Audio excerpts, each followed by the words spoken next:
So the health T levels are aimed at students that would like to get into any healthcare roles. This could be with the NHS or in the private sector as well.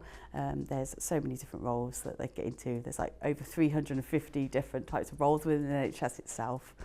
So yeah, any students that are just looking to look after people and get the best out of their health. For the mental health pathway, the students focus on different mental health conditions that a patient may have. So they might do some role plays with us on anger management, schizophrenia, any personality disorders, and also things just like anxiety and depression that are really common conditions that you would find out in practice. And they look at ways of how to support them, so look at coping strategies and risk assessments of the patient as well. And they get really good insight into how to support that patient with their condition and how they can get help with the healthcare professionals that they may come into contact with.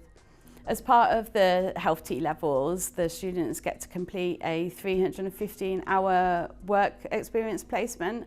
This is a mandatory part of their course, and they generally get placed out in the NHS trusts. We're really lucky at Cirencester College to work really closely with 3 of the trusts in the surrounding counties, and there's other placements they can get placed at as well, like in the community. And they get to apply all of their practical skills that they have learned in college and take that out to placement, and also get exposed to all the things that they would come across if they were working in the industry. It's really helped the students with their university applications, and we've got plenty of feedback from the university themselves. Really impressed with their level of knowledge and practical application at this stage. It's really helped set them up and gain entry into higher education. The T levels are assessed in a couple of different ways. They have a couple of just standard type assessments for the theory and the science that they need to complete, looking at like human anatomy and physiology. And then there's also some practical assessments, so they get to apply all their theory into practical skills scenarios. They also have some practical assessments where they can apply their theory into practice, and they have to carry out a number of different scenarios. They might be looking at a patient that's come in with some chest pain, and they have to carry out some observations on that patient to escalate their care so they get supported.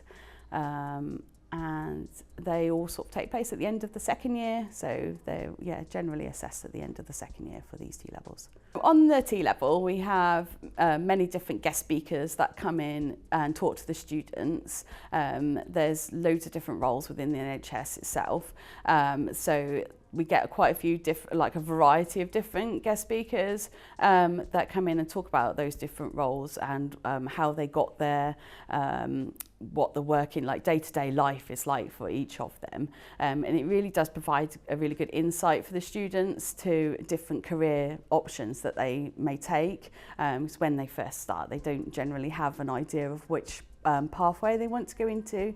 So those guest speakers just provide them with that industry experience. And we also go off to several of the universities. They host a taster day, and they can get involved in different choices at the university as well, and again support their decisions in where they want to go after the T level. Most of the students have gone on into higher education, so they've gone off to uni to study like adult nursing, midwifery. We've had some paramedics. We've also had a couple of physiotherapists and occupational therapists as well, and radiography. And then there's been a few students who've gone on to get some apprenticeships as well, so they've taken a bit of a longer route into it, but gone on to do like nursing associates as well. The best thing about teaching at Cirencester College is watching the students come in quite quiet and not very confident at all, and then as soon as they go out into placement, their confidence absolutely rockets, and they come back and they tell me everything that they've been getting up to in placements. It's just really nice to see and hear what they've been up to, and watching them apply everything we've taught them into practice as well. It's really nice, and absolutely love results day when they get their results, opening the results and getting where they need to be.